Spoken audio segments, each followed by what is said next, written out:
Praise lord everyone, how are you? I think so your fine by god's grace.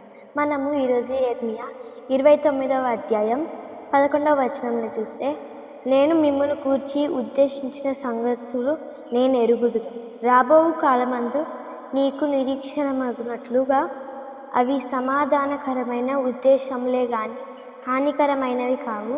ఇదే యెహోవా వాక్కు. అంటే దేవుడు ఏం చెప్తుందంటే, నేను మిమ్మును కూర్చి ఉద్దేశించిన సంగతులు నేను ఎరుగుదును. అంటే దేవుడు మన గురించి ఏమని ఆలోచిస్తాడో అవన్నీ దేవునికి తెలుసు. మళ్ళీ రాబో కాలమందు మీకు నిరీక్షణ కలుగునట్లుగా అవి సమాధానకరమైనవి ఉద్దేశంలే కానీ హానికరమైనవి కావు. అంటే దేవుడు మన గురించి ఉన్న ఆలోచనలన్నీ మంచిగా ఉంటాయి, సమాధానకరమైనవిగా ఉంటాయి, ఎప్పుడు చెడుగా ఉండవు. అంటే దేవుడు మన కోసం మనం ఎప్పుడు ఆశీర్వదింపబడాలని దేవుడు మనల్ని కోరుకుంటాడు. మళ్ళీ ఇది యెహోవా వాక్కు. అంటే ఇది మన జీవితంలో ఇలా జరగాలనేది యెహోవా వాక్కు. మనకు అది జరగట్లేదు అంటే మనం దేవుడికి సరిగ్గా ప్రేయర్ చేయాలి, ఇంకా మంచిగా బైబిల్ చదువుకోవాలి. మళ్ళీ మీరు వాక్కు ఇచ్చిండ్రు కదా, ఈ వాక్కుని మా లైఫ్లో నెరవేర్చండి అని మనం ఎవ్రీడే ప్రేయర్ చేసుకోవాలి. మనము ఈరోజు అలానే యెర్మియా 30వ అధ్యాయం 17వ వచనంలో చూస్తే, వారు ఎవరినూ లక్ష్య పెట్టని సీయోనియు వెలవేయబడినదియు నీకు పేరు పెట్టుచున్నారు. అయితే నేను నీకు ఆరోగ్యము కలుగజేసేదను, నీ గాయములను మాన్పెదను. ఇదే యెహోవా వాక్కు. అంటే ఇక్కడ దేవుడు ఏమని చెప్తున్నాడంటే, వారెవరినూ లక్ష్య పెట్టని సీయోననియు వెలివేయబడదానియు నీకు పేరు పెట్టుచున్నారు. అంటే అక్కడ సీయోనికి ఎవరిని పట్టించుకోవట్లేదు, ఎవరు నిన్ను చూడరు అనే అట్లాంటి పేరు వచ్చింది.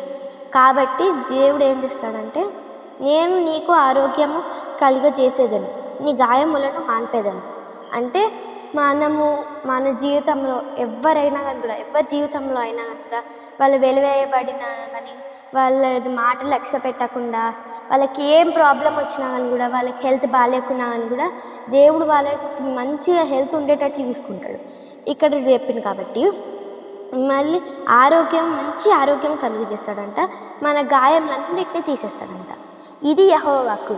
అంటే మనం ఇంతకుముందు కూడా చూసింది, జీసస్ మనకి ఆశీర్వాదాలు ఇస్తాడు, అది యెహోవా వాక్కు. మన జీవితంలో మనకి మంచి ఆరోగ్యం ఇస్తాడు, ఇది కూడా యెహోవా వాక్కు. అంటే మన లైఫ్ మొత్తంలో యెహోవా వాక్కు జరగాలని మనం ప్రేయర్ చేసుకోవాలి. మనము ఇప్పుడు లాస్ట్కి ఒక చిన్న ప్రార్థన చేసుకుందాము. జీసస్, మీరు మాకు ఈరోజు చెప్పిండ్రు కదా జీసస్, యెర్మియాలో చెప్పిండ్రు కదా జీసస్, మీరు మాకు ఏ ప్రాబ్లమ్స్ ఉన్నా కానీ కూడా అవన్నీ తీసేసి మీరు మాకు మంచి బ్లెస్సింగ్స్ ఇస్తా అన్నారు కదా జీసస్. ఏ గాయం ఉన్నా కానీ కూడా అవన్నీ తీసేసి మీరు మాకు మంచి గుడ్ హెల్త్ని ఇస్తా అన్నారు కదా జీసస్. మాకు ఇవ్వండి జీసస్. ఎవరెవరైతే ఈ వీడియోని చూస్తున్నారో, మీ వాక్యాన్ని వింటున్నారో, వాళ్ళందరి లైఫ్లో మంచి బ్లెస్సింగ్స్ ఇవ్వండి జీసస్, ప్లీజ్ జీసస్. ఇంకా వాళ్ళకి ఏ ప్రాబ్లమ్స్ ఉన్నా అన్నీ పోవాలి జీసస్. ఇంకా వాళ్ళకి ఎలాంటి ప్రాబ్లమ్స్ అంటే హెల్త్ ప్రాబ్లమ్స్ ఏమన్నా అన్నీ పోవాలి జీసస్, ప్లీజ్ జీసస్. మంచి గుడ్ హెల్త్ ఇవ్వండి జీసస్, ప్లీజ్. సాక్షం చేస్తున్నాం. ఆమెన్. Thank you.